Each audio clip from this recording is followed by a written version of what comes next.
Hello guys, and today we will be reading Frosty the Snowman, A Little Golden Book.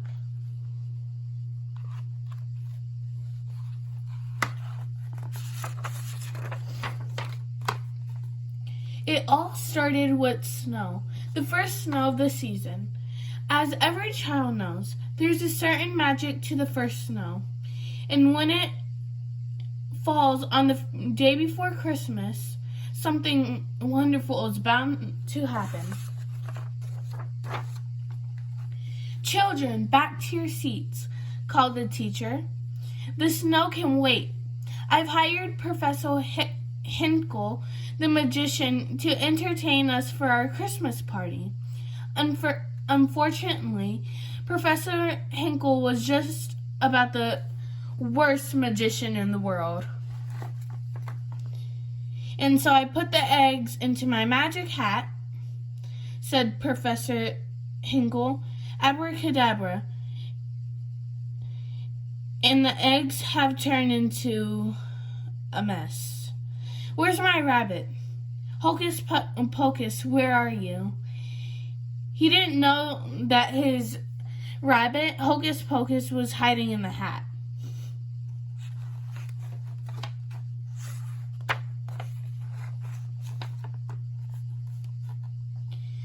The only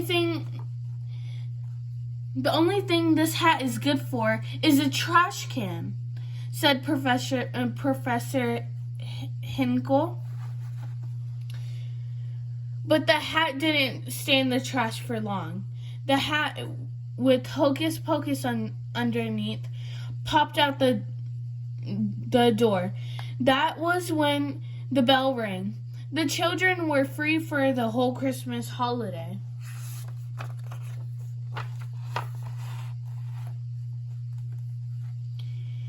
Hey, look at the snow, cried the children as they ran outside. They worked together to build the first snowman of the season. Once the children have given him eyes, nose, and a mouth, it was time to name him. How about Frosty? Asked Karen. Frosty the Snowman. The children danced around Frosty as they sang about his button nose and his eyes made out of coal. Come back here, you, cried Professor Hinkle, chasing Hocus Pocus. Suddenly, a gust of wind blew the hat into Frosty's head.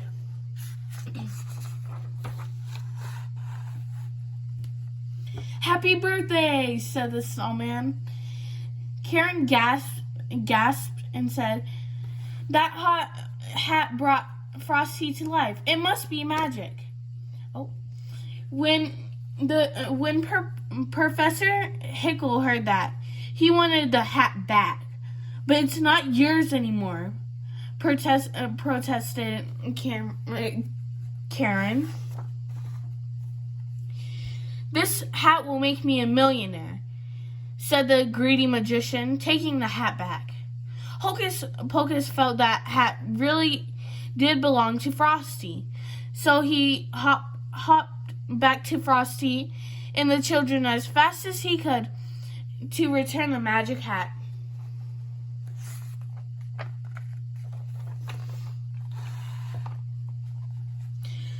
Happy birthday, said Frosty again as the hat was placed on his head. Hey, I said my first words. I'm alive. What a neat thing to happen to a nice guy like me. The magic hat made Frosty dance around. The children cheered as Frosty began to laugh and play with them. There had never been such a wonderful winter day. When the sun peeked out from behind the clouds, Frosty exclaimed, "Oh, I'm all wishy-washy. I'm starting to melt." The children knew they needed to take Frosty someplace he'd never melt, like the chilly North Pole. They decided to go to a railroad station to find a train for Frosty. "Let's have a parade through town," shouted Frosty. "Come on, kids, follow the leader." All too soon, it was time for the train and Frosty to leave. "I'll go with you, Frosty," said Karen. "I'm sure I'll be back in time for supper." Karen, Frosty, and Hocus Pocus jumped into a refrigerated boxcar on the train and headed north. No one saw Professor Hinkle sneak under the train car and hold on.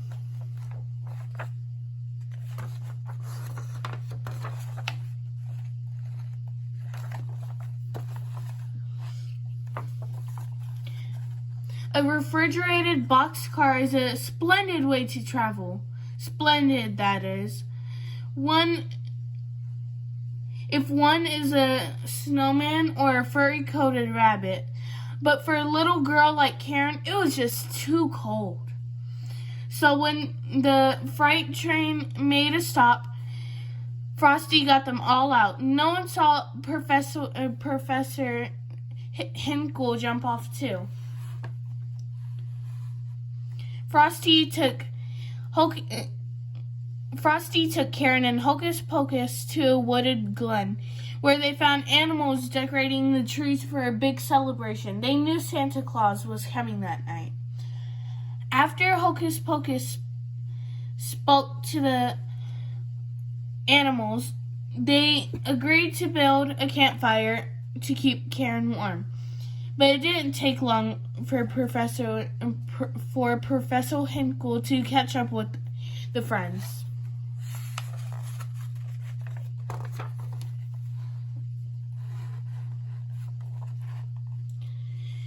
"Get on my shoulders, Karen," cried Frosty. Frosty, since he was made of snow, he was the fastest belly whopper in the world. Soon, he and Karen were sliding down a hill, leaving that greedy Professor Hinkle far behind.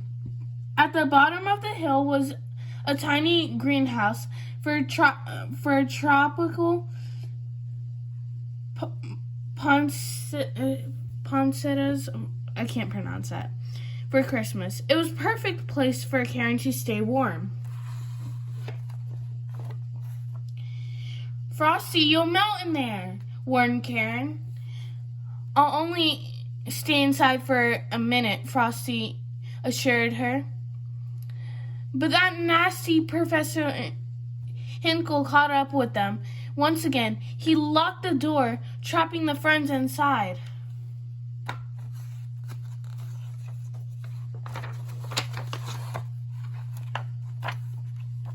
That night, Hocus Pocus led Santa to the greenhouse to save Frosty, but by then, poor Frosty had melted completely.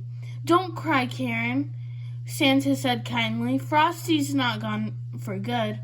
You'll see. He was made out of Christmas snow. You bet your boots that when a good jolly December wind kisses it, it'll turn into snow all over again. Just watch." Santa opened the door, and when the wind whirled in and out, Frosty was back.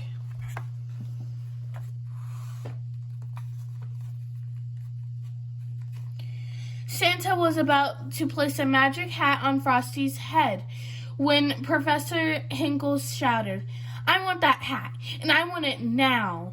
Santa replied, "If you touch his hat, I'll never bring you another Christmas present. Go home right now, I'm very sorry for what I did to Frosty a zillion times. Then maybe, just maybe, you'll find something in your stocking tomorrow morning." Professor Hinkle was very sorry indeed. He ran straight home to start writing.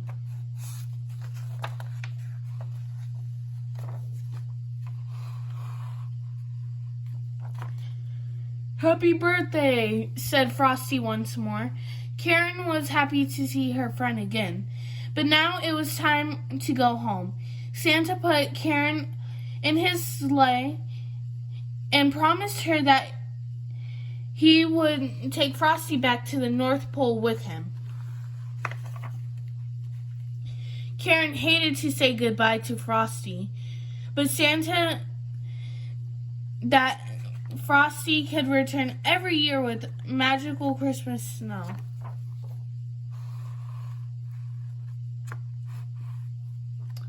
Frosty waved goodbye as he hurried on his way. He shouted a promise to return the following Christmas, and every year he did just that. Merry Christmas. Thank you guys so much for watching this video.